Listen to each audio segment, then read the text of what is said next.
Hello అండి, అందరు బాగున్నారా? నేను కూడా బాగున్నాను, మీరు కూడా బాగున్నారని నేను కోరుకుంటున్నాను. అయితే కంగ్రాచులేషన్స్ మార్కాపురం నియర్ బై ఉన్నటువంటి ప్రతి ఒక్క ప్రజలకి కంగ్రాచులేషన్స్. ఎందుకంటే ఈరోజు మరొక ఆంధ్రప్రదేశ్ రాష్ట్రంలో మరొక కొత్త జిల్లాగా ఏర్పాటు చేయబడమైంది.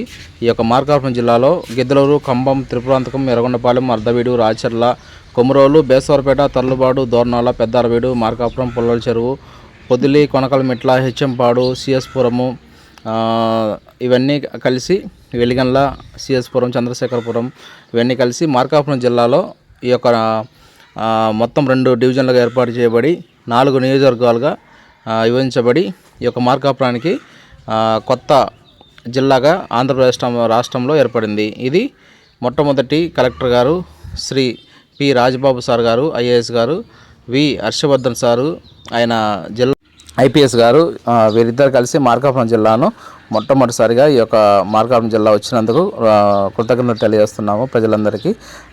అదేవిధంగా మార్కాపురం ఎమ్మెల్యే గారు కందుల నాగార్జున రెడ్డి గారు, ముత్తుముల అశోక్ రెడ్డి గారు, గిద్దలూరు, కనిగిరి ఉగ్ర నరసింహారెడ్డి గారు, ఎర్రగొండపాలెం ఇన్ఛార్జి ఎరిక్షన్ బాబు గారు, అదేవిధంగా మంత్రి డోలా బాల వీరాంజనేయ స్వామి గారు, అదేవిధంగా జిల్లా ప్రజానికానికి అందరికీ హృదయపూర్వక ధన్యవాదాలు, కృతజ్ఞతలు తెలియజేస్తున్నాను.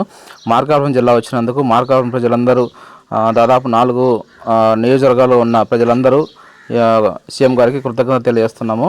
ఈ యొక్క మార్కాపురం ప్రజలందరికీ ధన్యవాదాలు. వెల్కమ్ టు మార్కాపురం జిల్లా.